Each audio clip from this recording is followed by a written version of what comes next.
Значит, 1, 2, 3 кетті.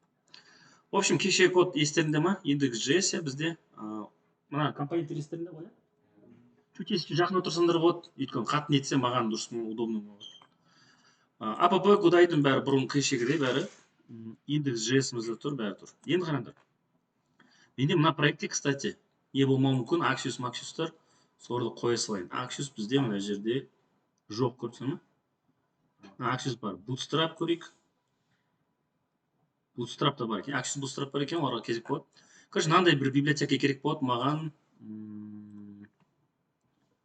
Мынандай библиотека керек болады. npm install дейін. Не тауып алдым, мынандай зат тауып алдым, JSON сервер деген. JSON сервер деген нәрсе бар, ол қазір қалай жұмыс істейтінін көрсетемін. Біз бұрында естерінде болсаны бэкенд нетуші еді ғой, бэкенд үшін бір сервер құрушы еді ғой, Apache. Apache сервер құрамыз, оны біз localhostқа қойдық. По идее, ол реально бір хостингта тұру керек қой. Соны localhostқа қойдық. Оған не қосып едік? Ішіне PHP код саламыз, бэкенд саламыз, код логиканы саламыз. Еще базаны қосамыз, MySQL, помните? Сервер, логика PHP мен и база. Оны да мына жерге істеуге болады, бізге кішігірім имитация керек қой бэкендтің. Бэкендтің нәрсе сұрағандай, API мен жасадық қой, өтіп.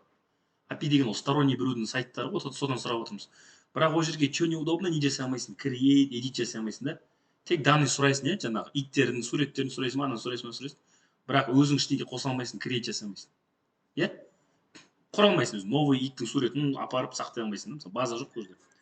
Сол үшін мынау типа соның имитациясы болады сервердің. Мынау JSON сервер деген и так сол сервердің несі. И так сервер, это есть сервер деген ғой, сервердің өзі мынау JSON сервер деген. Единственное, мынау чисто JSON файлдармен жұмыс істейді. Қазір көрсетемін қалай жұмыс істейтінін.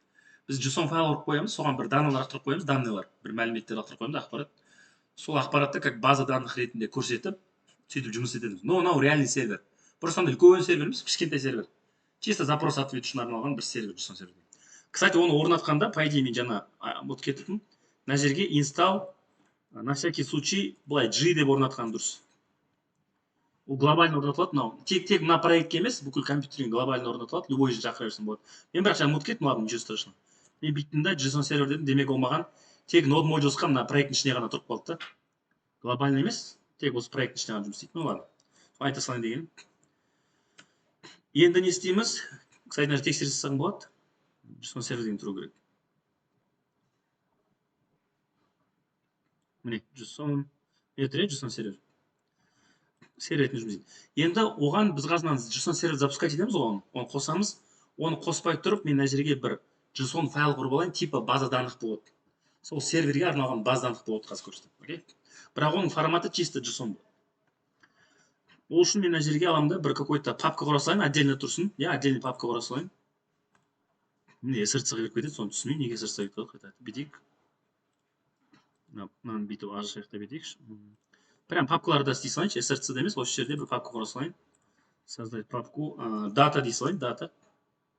Data деген папка құрылды. Прям проекттің ішінде. И соның ішіне бір JSON файл құра салайын. db.json дей салайын.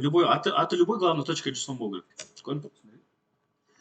И мына жерге бір JSON форматта данный бір какой-то не ақпарат беруге болады, бір данныйлар. JSON формат всегда былай басталады, фигурный соқпен басталады.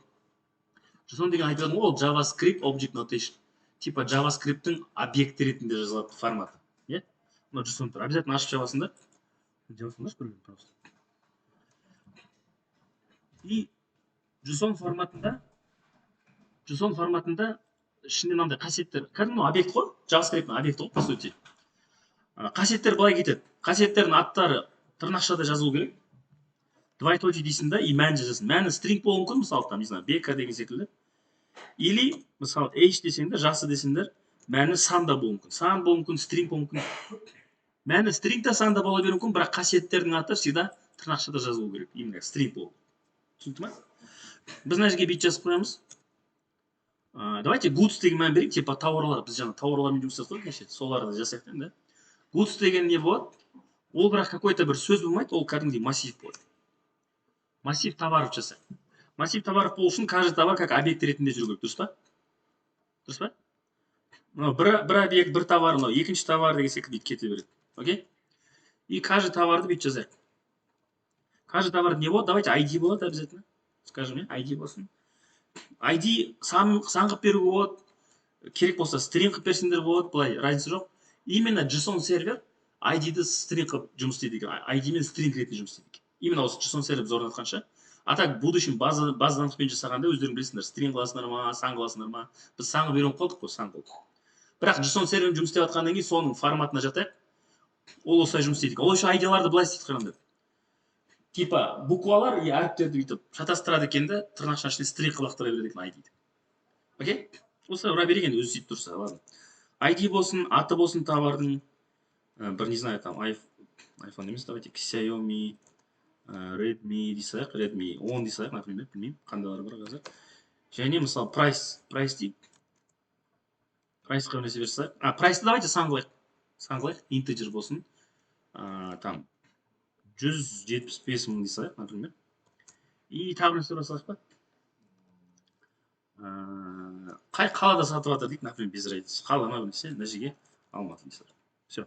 Но бірақ бір товар чисто, Осының товарын бізге несколько керек. Давайте бір 5 істесақ. Қазір өзгертеміз, Соңғы товарын запятой напсақ. Сонда мынау goods деген товарлардың массиві болып тұрғаннан кейін товарлардың объекттер массиві ғой, по сути, түсінесіздер ме? Объекттер массиві. ID-ларды өзгертейік. Мына жерге басқа сотка қояйық.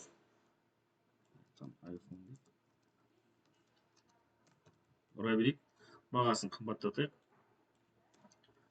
Там, не знаю, Астана дейік. Мына жерде тоже бір не берсақ. Давайте. Не, қандай сотка уже? Опа, өтірік ұра берейін мен, ладно? Ондай сотка бар ма жоқ білмеймін. Там, не знаю, Тараз дейсақ. Кете берсін. Осылай кете берсін, Так, мына не дейміз? Galaxy дейсақ. Битик. Алматы кете берсін. Кете берсақ.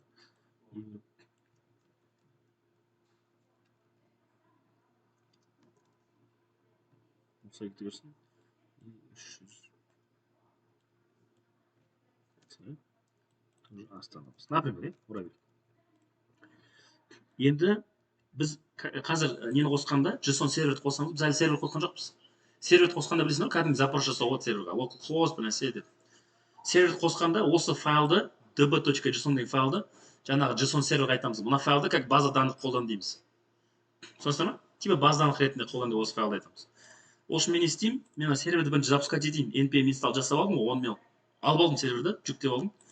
Енді жіберу үшін терминалға кіремді. Терминалға кіремді, бит жазам. Чуть үлкейтейін енді. Мен компьютерім кішкентай болғаннан. Бүйтесіңдер, короче. npx арқылы жаңа команда арқылы npx JSON сервер деп қосамыз оны. Бірақ просто қоса салсаңдар, ол 3000 деген портта 3000 деген портта алып алады. JSON сервер React екеуі де 3000 деген портта істейді. Сол үшін бізге React-қа керек қой ол порт. React-қа. Сол үшін мынаның портын өзгертейік. Сол үшін мен портын өзгертемін.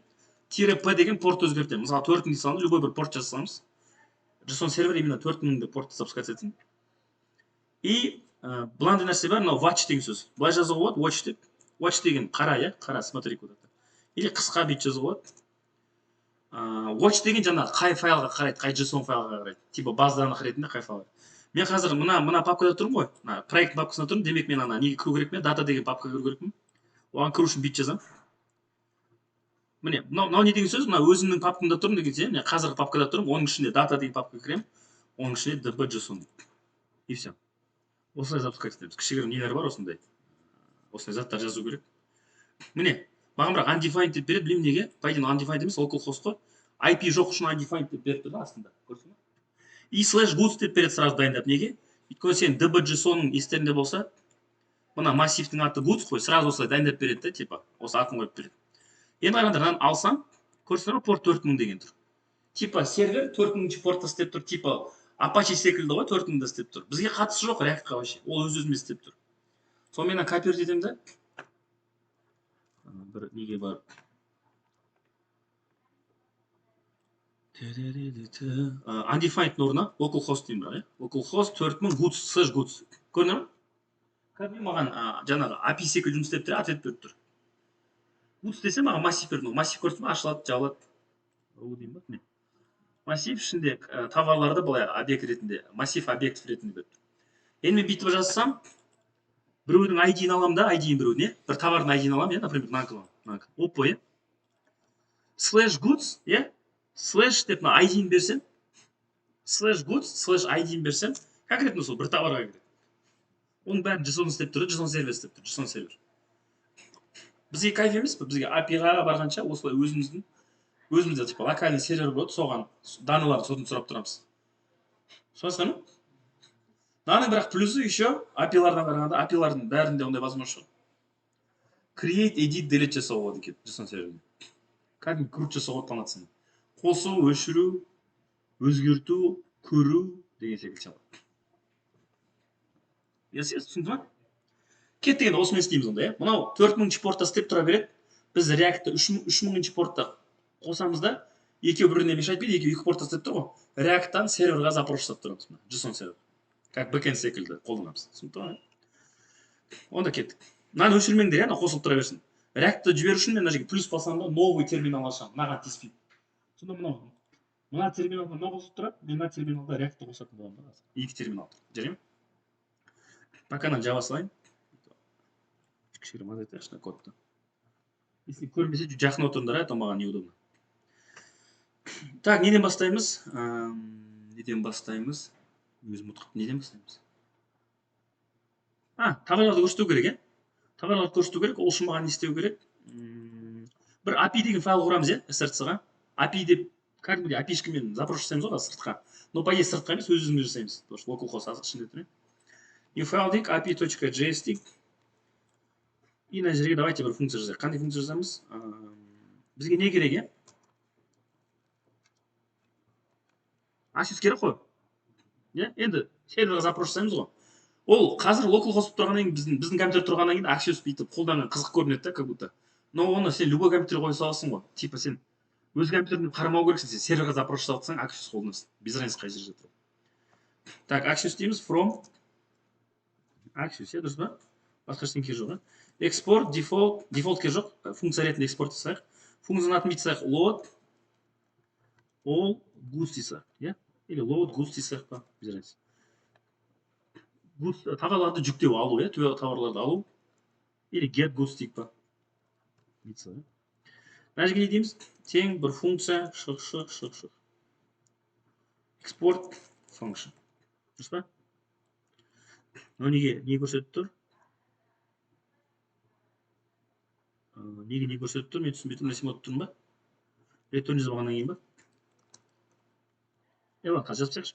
Мынаған бір нәрсе керек па? Ештеңе жоқ. Мынау не істеу керек? Const response, е? Бір какой-то ответ қабылдаймыз ғой. Тең дейміз да. Axios'тан не аламыз? .get дейміз. Мына жерге await деу керек, е? Дұрыс па? Күту керек қой запростың келген, е? И мына жерге по идее асинхрон.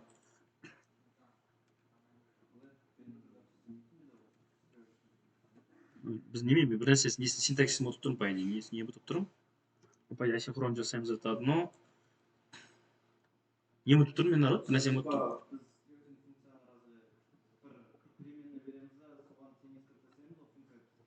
Онда function емес, sorry, осылай. Осын қылып тұрмыз. Басым істемей тұршы кеш болған. Мынау функцияны дұрыс константа функцияға береміз, бірақ оны экспорт қылу керек, қазір тарту үшін сырттан. Функция асинхронды болу керек, өйткені біз запрос жасаймыз, мына await болу керек, бәрі дұрыс, е? Get дейміз да, жаңағы біздің сервер жасаймыз HTTP, или даже копировать жасасақ та болады. Только мына несін ID-ні алмаймын, мен бір товар емес, бүкіл товарға запрос жасаймын, мына копировать аламын. И мына жерге қоя саламын, е? Дұрыс па? Өзім 4000-ға типа мен серверіме JSON сервер жасап жатырмын, запрос. Келгенде return қарасыңдар болады, народ, сендер защита істегенде почему-то бүйтіп қарамадыңдар, қалай келіп жатыр. Разный API-шка разный қылып жібереді ғой. Бүйтіп қарап алу керек еді, ішінде не бар, қалай жібереді. Ол датамен, біреулер датамен жібереді, біреулер data.message, біреу data URI деп жібереді. Сендер қарамағансыңдар, кейбіреулерің көйтіп. Бәрілерің return response мен көрсеткендей data.message дей саласыңдар. Ол именно ана иттердің сөйтіп не сөйтіп қайтарады API-шкасы. Басқа API-шка басқалай қайтарады. Бізде мына API-шка былай қайтарады. Респонсқа келеді, соның ішінде датаның ішінде мына массив жатады. Бүкіл товарлардың массиві датаның ішінде жатады. Өздерің тексерсеңдер болады, осыны алып потом. Осыны қайтарамын. Мынаны қайдан шақырамыз енді? Get all goods'ты. Мен қайдан шақырамын? Мен мына нені шақырамын, иә? Goods деген нем бар ғой менде так дайын, помните? Товарларды көрсететін менің нем бар еді ғой? Компонентім. Соның ішінде. Енді мынаның орнына істеймін, иә? Даже өтірік товарлар істеп едік қой біз бұнда. Мынаның орнына шын товарды загрузкасы керек. Енді вопрос, мынаны қашан шақырамын? Get all goods'ты. Қай жерінде шақырамын, қалай шақырамын? Goods'ын ішінде бір жерде шақыру керек болып тұр ғой, иә, получается. Мен Goods'қа өтем ғой. Мен APP-да бір тұрамын, соң Goods'қа кіріп қаламын ғой компонентке. Новый, енді келдім Goods'қа. Сол кезде товарлар көрсетіліп тұру керек па, или мен бір кнопкаға басып, потом шақыру керекпін функцияны? Мен мына компонентке кіргенде уже товарлар көрсетіп тұру керек. Ешқандай андай бір нәрсе жазып, Enter басып, кнопка басып керек емес, дұрыс па? Демек, компонент құрылып жатқан кезде көрсетілу керек. Дұрыс па? Оны екі түрмен жасауға. Бірінші түрі не деген не бар бізде? Use effect деген не бар, естеріңде ма? Қараңғы жасындар. Use state секілді, бірақ use effect деген нәрсе бар, hook функция бар. Оны потом көрсетемін, ол қатты не емес. Мына жерде басқа не бар? Екінші вариант бар, более удобный бізге. Мынандай вариант бар. Если сен бір компонент, бір функцияны компонент құрылып жатқан кезде шақырсын деген ниетің болса, шақырсын десең, иә, дұрыс па? Оны через loader арқылы істейсің. Loader деген специальный нәрсе бар, бүйтіп жасайсың. Мен ана функцияны мына index.js'та, мен index.js'та тұрмын. Index.js'ын аламын да, ана API-шканы тартып аламын деп бүйтіп. Функцияны аталай бізде. Мына функцияны атын тартып аламын бүйтіп, index.js'та. From не деймін? API-ге. Дұрыс па? Мына жаңағы товарларды загрузка жасайтын функциямыз. Мына функцияны қайтем. Сен Goods'қа барғанда, мына жерге loader деген нәрсе қосу керек. Именно loader деп атау керек. Именно функцияны атын берем. Ол не деген сөз? Ол мынандай нәрсе. Мына компонентке кіріп жатқан кезде, осы компонент только құрылып жатқан кезде, когда строится. Сол кезде мына функцияны шақырып бер осы компонент үшін деп. Дұрыс па? Бірақ оны шақыру, мен әлі шақырған жоқпын. Шақыратын жерді жазамыз еще. Мен просто айтып жатырмын, мына компоненттің ішінде, типа мына функция шақыру керек изначально. Сразу құрылып жатқан кезде шақырып беру керек. Уже данныйды өйткені алып алу керекпіз ғой, иә? Компонентке кіріп қалғанда данный уже тұру керек қой, без товарым тұру керек. Сол үшін айтып жатырмын. Түсініп жатсың ба? Соны loader арқылы істейсіңдер. Loader деген бір функция бересің, сол функция алдын ала шақырады, мына компонент құрылып жатқан кезде шақырады. Мына компонентке кіріп жатқан кезде шақырады. Түсінді ғой? Бірақ оны шақыру кішігірім шақыратын жері ана неде болу керек, мына компоненттің ішінде шақыру керекпіз. Біз мына функцияны просто беріп қойдық, оны енді шақыру керек. Біз просто беріп қойдық осындай функциясы деп. Оны шақыру үшін сен мына компонентке кіресің да, мына беріліп тұрған мына функция қай компонентке беріліп тұр, мына компонентке соған кіресің Goods'қа. И бізге мына жерден мына опять же мына неден библиотекадан мынандай функция керек. Use қазір айтам қалай? Use loader жоқ қалай дейін, неге түстік? Не көрмей қалған ғой? Use data loader ме? Жоқ, use loader data деген.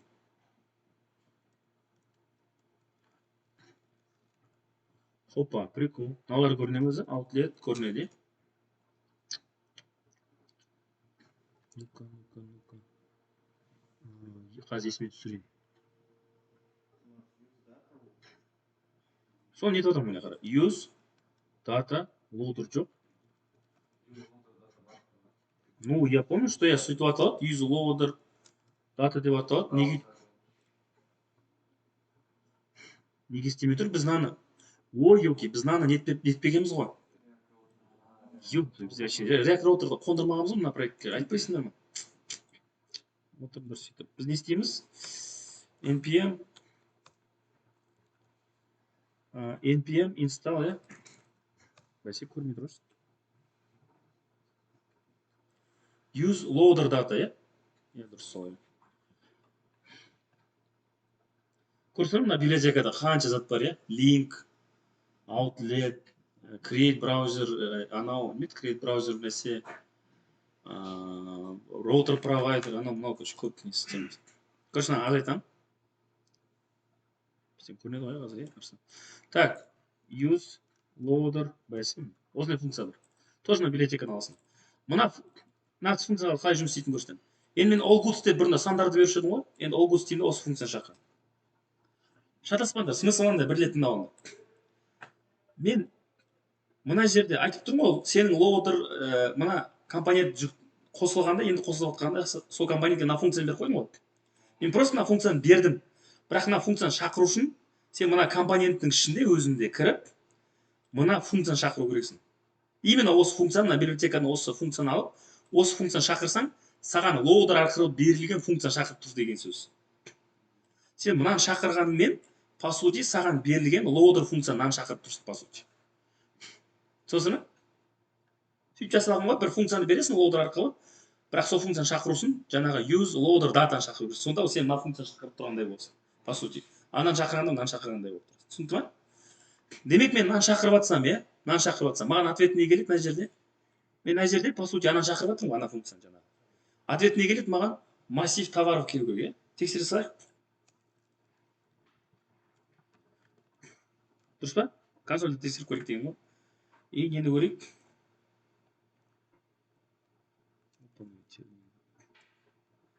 Мынауымыз істеп тұр ғой, иә? Обязательно сервис істеп тұру керек.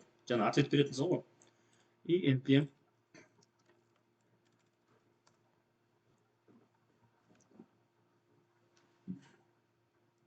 Альбин, если ұзақ болып кетсе, сіз бара беріңіз, ладно? Үлгере алмай жатсам. Жарай ма? Асима, сізге тоже можно. Мен асығып еді бір қыздар. Мынауымыз істеп тұр 4000. Бірақ біз React-қа кіріп жатырмыз қазір. Ошибка жоқ па, сразу қарап отырайық. Консоль бізге келіп қой, кстати.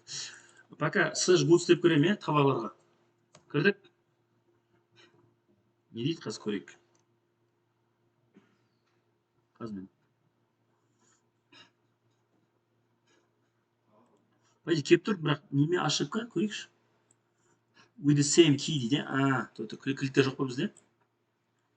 Мынаны ошибкасы, біз мынаны әлі дұрыстаған жоқпыз. Мынаны дұрыстай салайық, народ. Мынаны қалай дұрыстаймыз? Көріп тұрсыңдар ғой, не кеп тұрған, иә? Мен жазған JSON-дағы товарлар кеп тұр, көріп тұрсыңдар ма? Алматы, ID, name, бесеу кеп тұр, бесеу, массив ретінде. Демек мен не істеймін?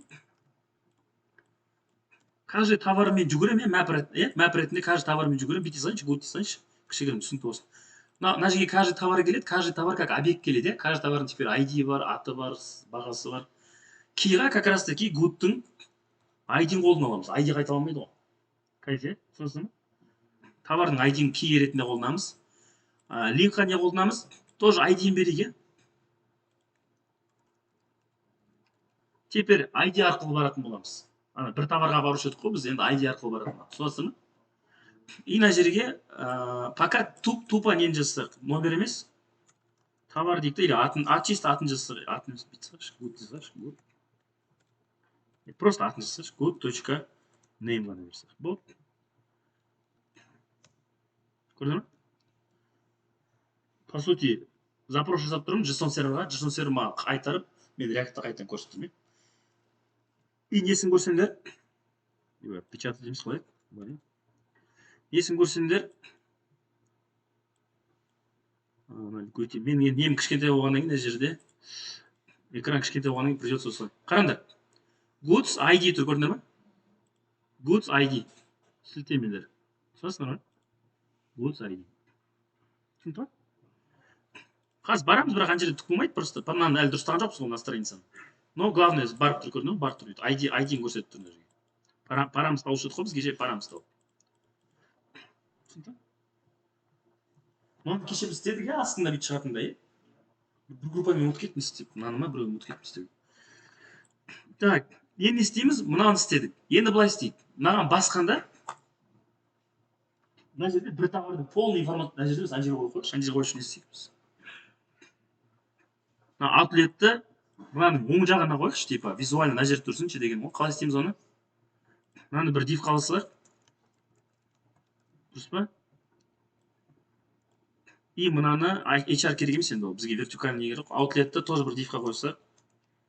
Хотя он былай да тұра берсе де болады, бірақ ладно, на всякий случай div-қа қойсақ. Енді мына екі div-тің папасы кім? Мына div па? Соған не берсаларшы, bootstrap қосылар, не деуші едік? Bootstrap dist css bootstrap.me. Мына жерге не берсайшы? Class name дейміз, ұмытпаңдар, біз class дейміз. Class name. Нет, deflex. just deflex десе екеуі былай тұрып қалу керек, бірақ жабысқап тұр екеуі. Justify content around десе кішігірім алыстасын да дейді. Нормально ма? Иә?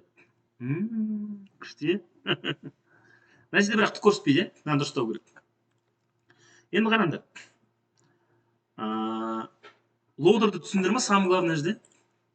Бір компонентке кіріп қалған кезде мына функцияны шақыру керек болса, кіріп жатқан кезде, осы лоудер арқылы бересіңдер. Ол заранее шақырып береді, заранее шақырып, датаны алып, қойып аласыңдар. Ал кнопканы басқанда шақыру керек болса, даналарды кнопканы басқанда алу керек болса, онда лоудермен істемейсіңдер. Онда кәдімгідей біз жасағандай button, on click істейсіңдер. А мынау именно басына шақырып беру үшін жасалады. Түсінесіңдер ме? Компонент құрылып жатқан кезде. Енді қараңдар, біз жалғыз компонентке кіреміз ғой. Кешесіңдерді, может, аты басқа болған шығар, one good болуы мүмкін, аты ше компонент. Good item деген бір компонентті көрсететін, бір товарды көрсететін компонент. Осыған кіргенде тоже алдын ала алып бір товарды көрсету керек па, или опять же кнопканы басып бір нәрсе көрсету керек па? Мен бүйтіп кіріп қалғанда сразу товардың данныйлы тұру керек па, или кнопканы басып данный товарын көрсету керек па? Бір товардан. Сразу, демек біз тоже лоудермен жасаймыз. Сразу кіріп қалғанда тұру керек емес, оң жағында сразу. Бір товардың информациясы уже дайын тұру керек. Түсінікті ме? Онда лоудермен жасаймыз. Ол үшін бірінші API-ға мынаны жазып алу керек, андай нәрсе. Мынау чисто бүкіл товар үшін ғой. Бізге бір товар үшін керек запрос. Қалай жасаймыз? Get one good дейсіз, жарай ма? Түсінікті шығар, иә? Get one good дейік. Мына жерге бірақ еще слэш деп, мына жерге бір ID беру керекпіз, по идее. Жаңағы товардың бір ID-ін беру керек дейді. Иә? Оны қайдан аламыз, вопрос?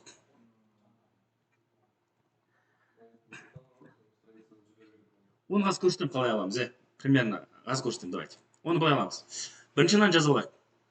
Біз мына лоудерді кімге жаздық? Мына компонентке жаздық, мына путьқа. Мына путьқа тоже лоудер керек, демек. Береміз, мына жерге де лоудер береміз. И оған біздің функциямыз шақырамыз. Мынаны тоже бүйтіп запятоймен екі нәрсе алып тұрмыз енді біз. Мына функцияны да, мына функцияны алып тұрмыз ба? API-ні. Мынаны бүйтіп береміз. Енді смысл қандай, қараңдар. Егер сен мына функцияға бір какой-то параметр қабылдасаң, функцияның параметрлері бар ғой, A, B деп не что-то ғой.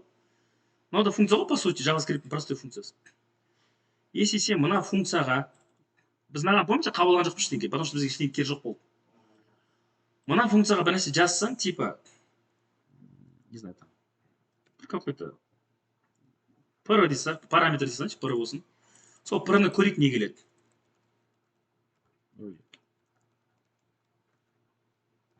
Чисто тексерейік неге. Мынаны даже істеп керек емес ештеңке. Тупо тексеру үшін, жарай ма? Get one good. Если сен какой-то параметр берсең, ол параметрге қазіргі болып жатқан запростың бүкіл даналары келеді. Қандай запрос болып жатыр деген секілді. Сен запрос жасап жатсың, по сути, қара бүйтсең. G-де көрсетейін. Сен помните, мынау бізде не ғой? Линк қой. Линк, по сути, ахрефке айналады ғой, білесіңдер ма? Біз линкпен жасадық қой, не? Линкпен. Бірақ линк деген, по сути, HTML-ға барғанда ахреф болып барады. Біз просто React-та линк қылып, не қарасаңдар, даже сөйтіп көресіңдер. Бүйтіп кірсеңдер, не? Көрдің, по сути, ахреф тұр. Просто ол бізде линк болып тұрады. HTML ахреф болып барады. Енді қараңдар. Сен мынаған біреуіне басқанда, по сути, запрос жасап жатсың ғой. Get запрос, помните, ахрефтардың бәрі get запрос. Естідің бе? Типа бір товарды алу үшін сен запрос жасап жатсың. Мынаған басқан кезде біреуіне сен запрос жасайсың, и запрос жасағанда біз как раз екінші компонентке барамыз ғой, ана. Child компонентке барамыз ғой, кішкентай. Сол компонентте біз loader арқылы шақырамыз ғой. Шақырып жатырмыз мына функцияны, сол компонентті құрып жатқан кезде біз мына функцияны шақырып жатырмыз ғой, мына функцияны. Мына шақырып жатқан loader функцияға какой-то бір параметр жазсаңдар, осы бір какой-то функцияның параметр берсеңдер. Оған қазіргі запростың бүкіл данные келеді. Get запрос па, қай жерге жасалып жатқан запрос, қандай параметрлер келіп жатыр, соның бәрі келеді. Соны көрсетейін деп жатырмын сіздерге. Қараңдар. Ксаймен Redmi 10-ға басам. Мынау қазір ошибкасын алып тастаймыз. Міне запростың информациясы. Қандай запрос келіп жатыр? Get запрос қай URL-ға, қай URL-ға дейсің, астында URL-ға не? Localhost goods или ID-ді көрсетіп тұр, қай URL-ға запрос келіп жатыр? Өйткені біз ахрефке бастық қой. Запрос жасап жатырмыз ғой. Бірақ самое главное бізге керек мынау params деген. Демек біз кеп тұрған объекттің ішінен, params деген қасиеттің ішінен, видите, good ID арқылы мына мәнді ала аламыз. Түсінесің ма? Оны loader функцияға береді специально. Осы мәліметтерді береді. чтобы loader функция осы мәліметтерді алып бір запрос жасай алатындай. Еще раз түсіндірем, народ, мына чуть-чуть шатастырып жатыр. Сен мына URL-ға өткенде, сен good slash дейтін бір ID бересің ғой, бір осы URL-ға өткенде, дұрыс па? Осы URL өткенде. Соответственно, сен мына URL-ға өткенде мына компонент құрылып жатады ғой. Құрылып жатқанда сен мына функцияны шақырасың ғой. А мына функцияға сен параметр беріп қойдың ғой, ана жақта. Если беріп қойсаң, сол функцияға мына URL-дің good ID деген параметрі и мәні беріледі мына функцияға, параметр ретінде беріледі. Жаңа, енді көріп тұрсыңдар ма қараңдар, еще раз. Сен мына URL-ға кіргенде мына функция шақырылады, а сен ол функцияға параметр қосып қойсың, специально бір нәрсе күтіп отырсың демек мына жерге. Мына функцияға параметр қосып қой.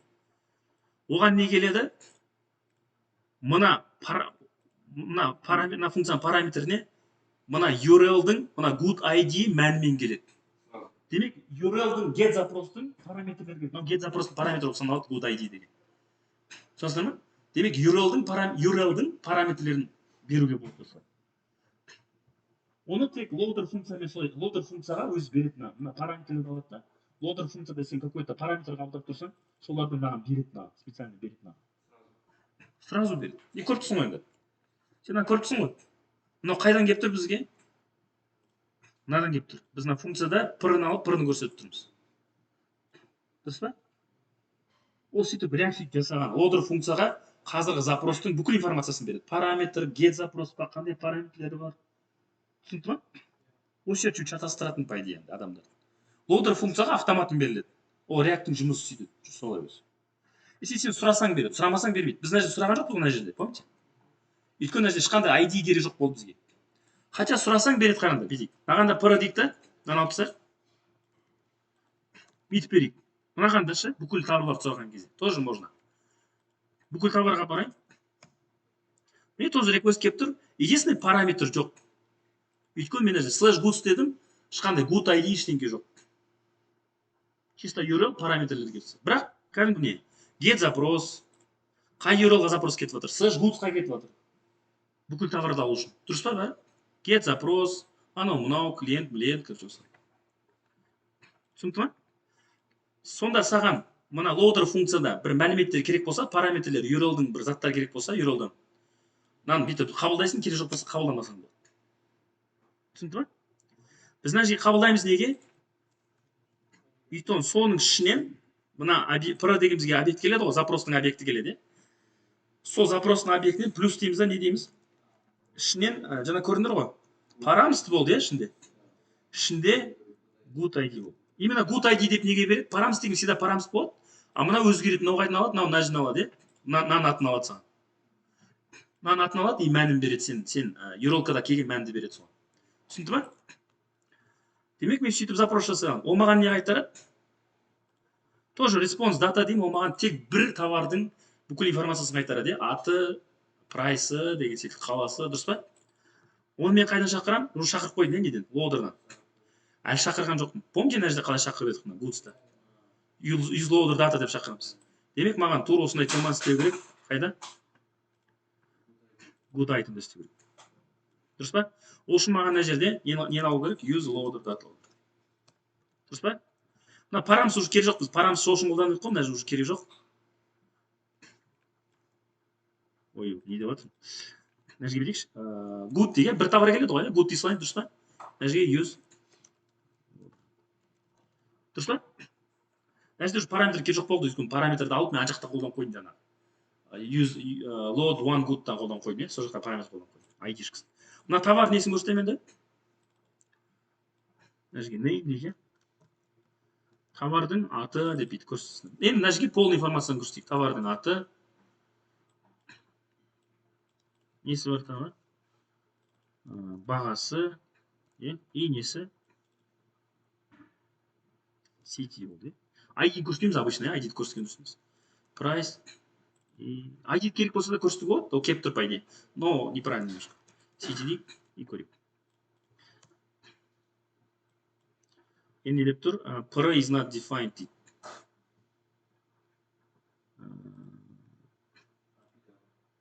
API дұрыс тұр ма не? Қолма? 4.17 JPG. Мынаны алып тұрмын, ол жоқ. Жаңа тексергенбіз ғой.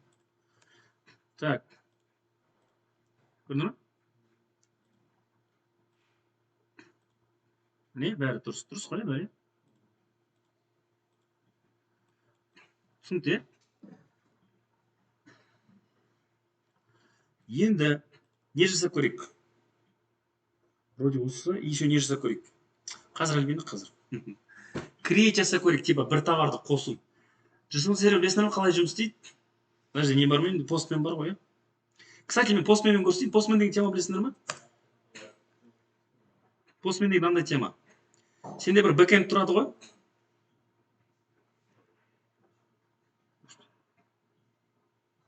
Мен бір рет тексеріп көргем, сол запрос қазір. Бірақ дұрыстап көрсетемін, солай көрсетсем. Мен Postman'ыма не істеп тастаған бар ғой. Вообще долго істеп жатыр.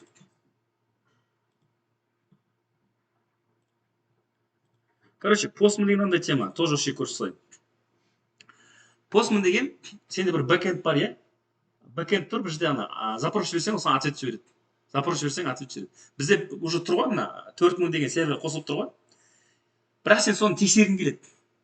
Сенде фронтенд жоқ, сенде сайтың жоқ дайын, который бэкэнд тексере алатын. Түсінесіңдер ма? Сенде фронтенд жоқ, только бэкэнд бар, сен сол бэкэнд тексергің келеді. Сенде React сайт дайын болмаса, сен мынаумен тексере аласың. Мынау сенің типа браузердің орнына жұмыс істейді да. Запрос жібересің серверға. Сервер қайтарған затты өзі көрсетіп тұрады. Соны Postman дейді. Бір программасы Postman, по идее, команда программа көп қой. Ең просто популярный осы да. Мен сендерге көрсетейін қалай жұмыс істейді. Қараңдар. Үлкейте алмаймын, бірақ, кстати. Бүйтсем үлкейе ма? Үлкейді. Бүйтем. HTTP, дұрыс па? Слэш, осылай ма? Жоқ, бір слэш қойдым. Екі қойдым, екі қойдым. Localhost 4000, біздің JSON сервер 4000 ғой, API жаңағы. И густ дейік, мысалы. И get запрос дейміз, не get запрос, мынаған дейміз. Send десең, ответ келсе, сол ответ саған көрсетеді мына жерде. Міне, көріпсің ме? Астында көрмей ме? Чуть азайту керек осы маған. Міне, көріпсің ме? Массив келіп тұр, жаңағы массив товарлар. Енді бүйтсем, тоже get запрос, слэш жаңағы бір товардың несін берсем, ID-шкісін берсем, былай, enter бас send десем, запрос бір товарларын сол ID-шкі жақтағы. Сенде как будто React жоқ болғанда Postman ойнайсың да, бэкэнд тексересің, дұрыс істеп тұр ма деп. Сосын? И мен сендерге мынаны не үшін ашып бердім? Мен енді мынаған бір товар қосу үшін мынандай істеу керек. Слэш goodsқа жасаймын запрос, слэш goodsқа. Бірақ оған get запрос жасаң, ол саған қайтарады ғой товар. Бізге post запрос жасау керек деймін. Осы URL-ға бірақ уже get емес, post запрос жасаймыз. Post запрос жасау деген уже бір нәрсе қосқым келіп жатыр дейміз. Бірақ бір нәрсе қосу үшін біз не істеу керекпіз? Лайнчик копировать керек болды. Бір нәрсе қосу үшін не істеу керекпіз? Оған бір данный жіберу керекпіз. Біз пост дегенде обычно, помните, формамен жіберетінбіз данныйларды. Формаға инпуттар толтырып, мына жерде инпут жоқ қой. Сол үшін біз данный бүйтіп жібереміз мына жерде. Body дейміз, запростың денесіне жібереміз данныйларды. Сен запрос жібергенде, пост запрос жібергенде, инпутқа жазған заттарды, по идее, біз денесіне қойып жібереміз. Оны біз істемейміз оны. PHP бәздер өзі істейді оны. HTML өзі істейді. Біз мына жерде бүйтіп Postman'да бүйтіп істейміз. Народ, мынау керек емес просто сендерге. Для разнообразия көрсетіп отыр. Біз мынаны қазір кодта істейміз React'та. Мына жерде бір істеп көрейік деп. Body деймін. Body'дің ішінде, по идее, row деген андай. Мынандай заттар бар, ол қатты жоқ. Біз row дейміз, мына жерде JSON таңдаймыз, мына жерде. Уже таңдалып тұр. Мына жерге бір объект қоя саламын бүйтіп. ID-ні алып тастаймын. Өйткені ID-ді никогда бермеу керек. ID-ді ол өзі жасау керек JSON сервер. ID, помните, өзі жасау керек. Мына жерге бір какой-то мәліметтер не жасайын? Типа Poco деген бар ма не? Poco дейін миллион 500 тұрсын. Аты что-то страшное, да, просто. И Астана емес, мысалы, там Павлодар дейді, например. ID жібермейді. Никогда бір нәрсе құрғанда ID жібермейді, ол өзі істеу керек. Send деймін, пост запрос send деймін. Мына URL.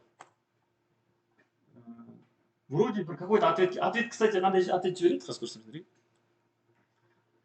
Жаңағы мен жіберген заттарды ответ ретінде қайтарып тұр, name, Poco, price, мындай деп. Еще бірақ ID қайтарып тұр. Демек ол ана жақта сақтады, қазір көрсетемін ана жақта. Сақтады да, сақтағанда новый ID жасап берді оған. сол ID мен бірге маған қайтарып жатыр ответ ретінде. Міне сақталды деп. 201 деген не келу керек? Ответ 200 міне 200 көріп тұрсыз, статус 201 деген created деген статус.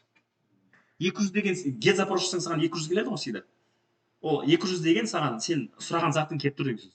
Ал сен 201 келсе, ол значит сен бір нәрсе сақтадың, успешно сақтадың. Ол каждый статус несі бар ғой. А қалай сақтағанын қалай көреміз? JSON бар ғой мен. Қараңыз. База данныға сақтаған секілді тұрмыз. Реально файлға сақтайды мен JSON файлын. Қайсы? Сосын ма? ID-ден айтып едім ғой, өзі string ретінде береді дедім, көрді ма? Өзі берген ID. JSON сервер береді ID. Осын енді что хорошо, біз не қолданамыз? Типа бэкэнд ретінде қолданамыз. Симуляция бэкэнда болады бізге. Қайсы? Мынаны неден жасау керек бізге? React-та жасау керек, React-та. Мына теманы жаңа біз істегенде React-та жасау керек. Демек біз input толтыру керекпіз, жіберу керек бізген тема ғой. Все, мынаны көрдіңдер, иә? Как раз постманды көрсетіп алдым видеоға не екен. Так. Бэкэндшіктер көбінесе постманды қолданып неге? Сен бэкэнд жасап қоясың да, а фронтендшік или фронтендшік әлі үлгермей жатыр, или фронтенд әлі басталған жоқ жұмысы. Бірақ сен бэкэнд тексергің келеді. Запросқа қалай ответ келеді, тексергің келеді. А сенде фронтендшік жоқ. Сен постман жасында қала бересің. Сосын? Сондай тема постман деген. Бэкэнд тексереді. Енді, значит, кстати, обновить етсем уже по кодтарға келіп көрдің ма? По кодтарға жаңа біздің. Енді не істейміз? Тағы бір не керек, демек бізге тағы бір не керек? Атын қалай атаймыз? Типа форма секілді болады. Новый не құратын, новый товар құратын. Create form дейсіз, create form .js жарайм. Жарай ма? Ұшпайсыңдар ғой. App секілді мынандай копироваться бұл ана қойып салайын. Create form болсын. Мына жерге не істейміз? Давайте видик. Форма жасайық, иә, форма жасайық. Форма не үшін жасадым жаңағы submit деген темасы болсын. Инпуттар жасайық, иә, инпуттар, дұрыс па? Type жазайыншы, түсінікті болды. Type текст болсын, бірінші нетін атын берейік, иә? Мына жерге атын деп бит жасайықшы, иә, name. Мына жерге бір қосасайықшы. Әдемі болмайды енді, но түсінікті ғой. Кстати, мына инпутта on change болып отқанда стейтті сақтап отыру керек заттарды. Естеріне ме, қалай істейміз? Демек бізге не керек? useState керек. From Bootstrap қазір ұшып кетеміз. Есін іздеп, нелерін кереміз, осы өрі керек. useState'ға давайте былай сақтасақ болады. Const типа каждый отдельно сақтасақ болады. Name, set name, потом price, set, или как объект сақтасақ болады. Типа good деп, set good деп, как объект ретінде сақтасақ болады. Битсек, онда битеміз. useState дейміз да. Бір объект береміз, бірақ объектке бит қойғанымыз дұрыс еді. Қазір айтамын неге. Name пустой, price тоже 0 дейсақ пока. И не бар тағы бізде? City пока пустой дейсақ. Егер объект ретінде берілген келсе, мыналарды беру керек неге? Өйткені біз мыналарға қазір привязка жасаймыз былай. Мына жерге бит жазамыз. Value дейміз да. Мына good'тың ішіндегі name дейміз, түсінесіңдер ма?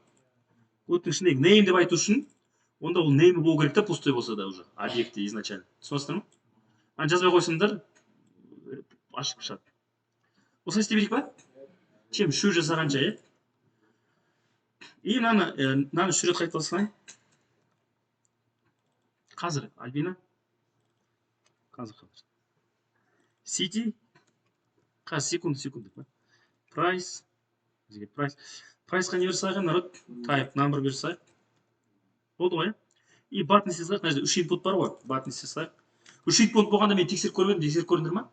Любой на enter бассаң істей ма деген теманы тексеріп салу керек потом. Мен пока мынаны бит салайын. Type submit дей салайын мына жерге, иә? И мына жерге save дегенде submit жасалады, бірақ submit қай жерде болады? Формаға кетеді, иә? Submit деген ол форманың action, форманың submit'есі. On submit мына жерге бір handle submit жасайық. Дұрыс па? Кстати, біз ана не істемедік қой. Оны change істемедік, е? On change тең handle диктарға не дейміз? Handle name'ді қысқа бермейінші, түсінікті ғой. Handle city handle не деймін? Price деймін. Дұрыс па? Тест ете онда не болады? Handle name десе функция не болу керек? Const. Қатты кетіп жатқан нормально ма? Үлгеріп отырсыз, сендер білесіңдер ана теманы. Handle name тық. Мына бүйте салайық, ладно? Или бүйте салайық. Мына жерге не келеді? Event келеді, е? Event не үшін керек? Inputты алу үшін керек, е? Мен не деймін? Set good. Новый объект құрам. Оның ішінде старый объекттің даналары болады, плюс бір нәрсені өзгертеміз, естідің ме? Нені өзгертем? Ол name ғой, name'ді өзгертем. Name болады evenттің .target'і .value болады. Дұрыс па? Помните, да? Естідің ме? Қазір, Альбина. Мен копировать етейін. Handle name, сен неге түстің, видеоға түстің десе, що? Handle city и handle price, е? Мына жерде тек city өзгереді, е? Мына жерде тек price өзгереді. Кстати, price сразу бүйте салайыншы, на всякий случай бар ғой. Ебай. На всякий случай. Сан қылсайықшы. Ол иконаны инпуттан не number болғанымен өзінде кім біледі не болып келеді. Түсінікті ғой, е? Еще handle submit жасау керек. Handle submitқа event керек емес, тупо ұра берейік. Бізде как раз good дайын тұр ғой, good. Біз мына good деген объект аламыз да, уже бір функцияға бере салу керекпіз. Ол функция алу керек ары қарай 4000-ға жібере салу керек серверға. Түсінікті ма? Бізде уже good дайын тұр, хорошо. Ол үшін бірақ бізге функция керек, е? Туды қосайын. Қазір жасайтын зат. Бізге оған API-да функция керек, е? Мына жерге. Который сақтайтын. Копировать етеміз. Save good деймін, дұрыс па? Сақта, е? Бір тауарды сақта. Асима, тыңда, керек болды. Save good деймін. Енді қараңдар, мына екеуі біз лоудермен шақырдық қой, мынаны біз лоудермен шақырдық қой, лоудермен. Лоудермен шақырған кезде мына жерге бір не жазсаң, параметр. Оған саған жаңағы запростың нелерін береді, параметрдің бәрін береді. А мен мынаны лоудермен шақырмаймын ғой. Мынаны мен кнопкаға басқанда шақырамын ғой, атын толтырамын, прайсын толтырамын, кнопкаға басқанда шақырамын. Демек мен мынаны лоудермен шақырмаймын, просто жаңағы мына жерде шақырамын. По сути, мына жерде шақырамын. Handle submit'ті шақырамын мына жерде, значит. Түсінесің ба? Или шақырғанда мен оған не беремін? Good беремін. Типа осыны сақта деп айтамын, осы товар сақта деп. Сен лоудерда шақырмасаң, осындай не берсең, не берсең, параметр берсең, оны осылай кәдімгідей алып аласың. Типа қорықпа, что мына жерге запростың объекті келеді деп қорықпа. Запростың объекті келеді десе, сен оны лоудер арқылы істесең, лоудер арқылы шақырсаң. Жаңа лоудер деп істедік қой. Сөйтсең запростың заты келеді. Мына жерге объект, мына жерге не қойсаң. А мына жерге мына лоудермен шақырмасаң, сен не бересің, сол келеді. Мына жерге сен не жібердің, мына жерге сол келеді. А біз не жіберіп тұрмыз? Біз кәдімгі товар жіберіп тұрмыз. Дұрыс па? Түсінесіңдер ме? Есес. Мына функция, дұрыс бітіріп тастайықшы, дұрыстап пока. Good'ті береміз. Енді қараңдар, прикол қандай? Get емес, post. Post запрос. Дұрыс па? URL-ка сол бұрынғы URL-ка, просто post запрос. URL-ка мына бұрынғы. Мына URL-ка ғой. Просто мына жерде get запрос, мына жерде post запрос. И post запрос бергенде сен жаңа біз body деп объект бердік қой, body деп.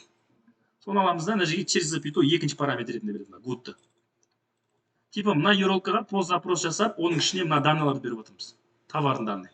Мына товардың данные не болады? ID-дан басқа бәр зат болады жаңа. Біз толтырған name болады, біз жазған name, біз жазған бағасы ECT болады. Түсінесіңдер ме? Объект ретінде келеді. Дұрыс па? Соны алады да, сақтап келу керек.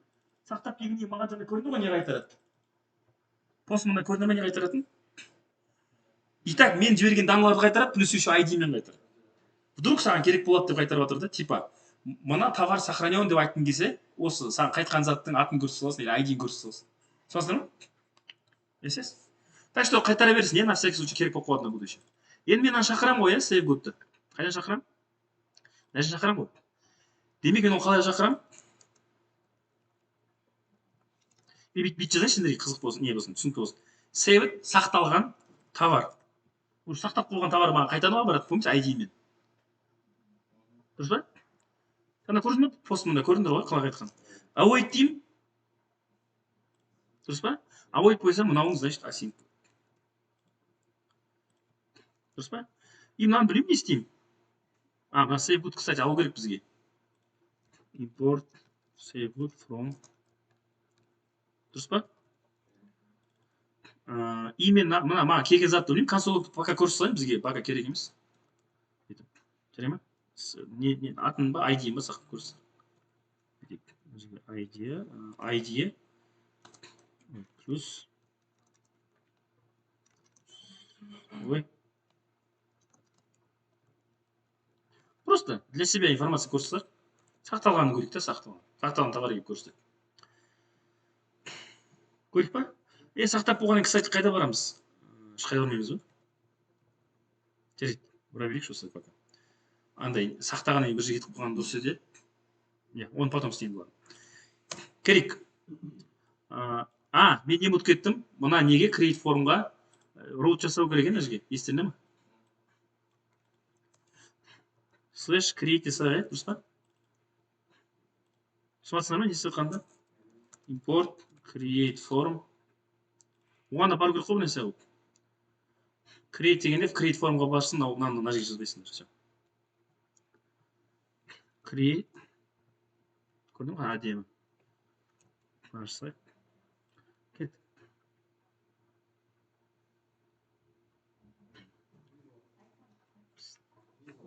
Асима, дзот.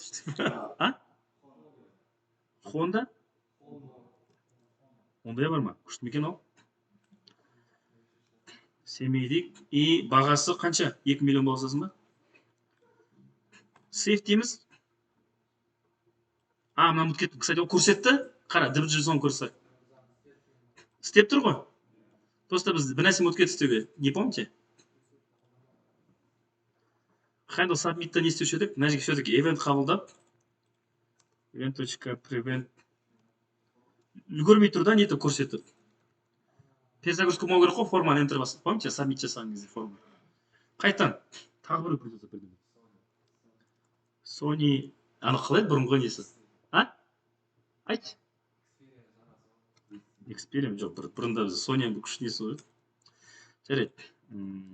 Там, не дейміз, Ақтөбе.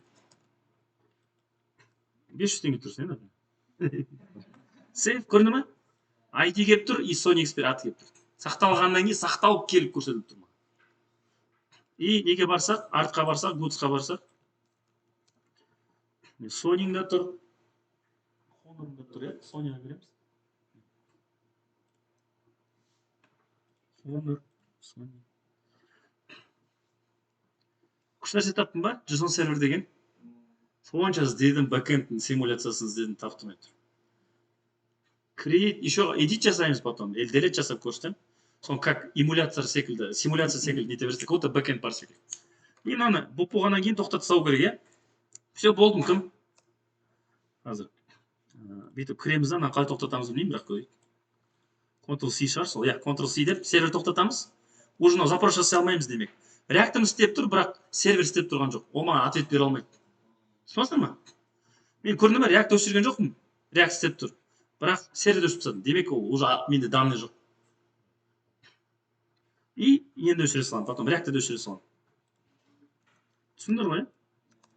React өшірсем, уже вообще сайттың өзі істемей қалады. Сайт істемей қалады. Жаңа React істеп тұрды, сервер істемейді. Енді екеуі істейді. Все, түсінікті?